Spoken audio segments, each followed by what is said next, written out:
O Jesus, who could ever suggest that these souls, having endured such strife to arrive at this place, are not motivated by a one pointed desire for absolute goodness? No one. We all go around saying, "This is what we want," but words are not enough. We need more than speech if the Beloved is going to take up full possession of our souls. Remember the young man who was told by the Beloved exactly what he had to do if he wished for perfection? Ever since I first began to speak of these dwellings, I have had this youth in mind because he is just like us. This is where those long periods of aridity and doubt come from. I am not talking about the inner trials that some poor seekers go through, like general depression and other kinds of soul sickness. Those are states that can be truly unbearable, and they are no fault of the seeker.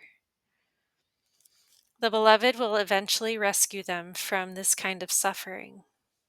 We have to let God be the judge of such things. I'm referring to the souls who would never commit even a minor error intentionally. They live with integrity. They consider themselves to be God's devoted servants, and so they cannot just patiently accept it when they find the door to the king's chamber closed. But even on this earth, a ruler might have many servants, and not all of them get to enter his sanctum. Go in, my friends. Enter the innermost rooms of yourselves. Move on from your small works. Through your love of Christ, you can do so much more than that. You should be content to simply be God's servants. If you want too much, you might end up with nothing. Look at those holy ones who have successfully entered the chamber of God, and you will see the difference between them and us. Don't ask for what you haven't earned. No matter how much we may have served God, we have also let Him down. It's foolhardy to walk around thinking we have any kind of special entitlement. Oh, humility, humility. I'm not sure what kind of subtle temptation I might be succumbing to here. But I can't seem to resist judging those who make such a big deal about periods of aridity as being somewhat lacking in humility. Let us test ourselves, my friends, or let the Beloved test us. He knows exactly how to do it, even if we don't want to understand Him. Let's take another look at the souls of the third dwelling who have cultivated harmonious lives.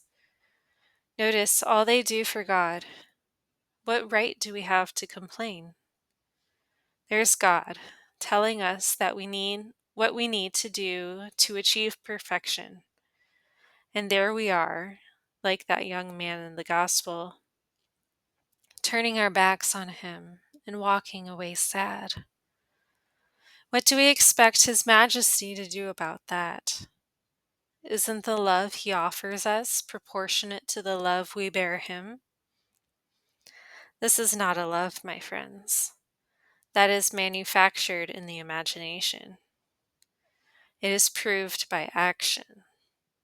Still, don't assume that God has any need for our doing. What He needs is our being. He needs the clear intent of our will. We seem to think that when we withdraw from the worldly ways, take on the mantle of renunciation, and forfeit personal power and possessions for the sake of the Beloved, we have given all that we can give. Although the things we relinquished might not add up to much, they are all we have, and so it feels like a huge sacrifice. This is an excellent beginning. As long as we persevere and don't go back, as long as we don't even desire to go back, to dance with the serpents in the first rooms, we will attain our goal. We must strip ourselves naked and cultivate detachment from the things of the world. But I warn you, abandon yourselves only under the condition that you harbor no illusions about the beloved being, under some obligation to repay you for your sacrifice with divine favors. It was either St. Paul or Christ who reminded us that we are simply servants of our God. The more you receive, the deeper should be your gratitude. What can we offer such a generous beloved who died for us and breathes life into our being? Shouldn't we consider ourselves blessed to have the chance to repay even a fraction of what we owe him for the ways in which he has served us? I use this term service with some trepidation, but it's true. During all the time he walked this world, he did nothing but serve.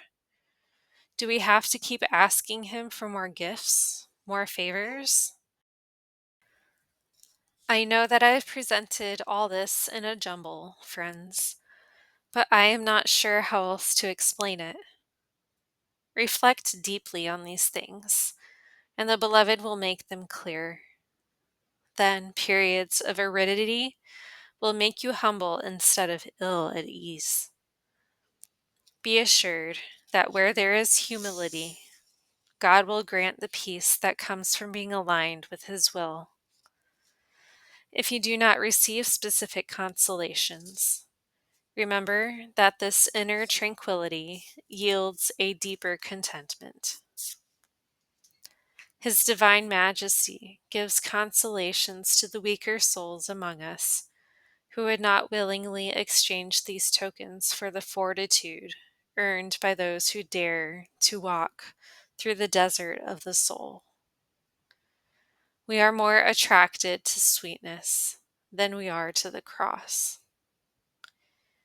Test us, beloved, you who know the truth, so that we may know ourselves.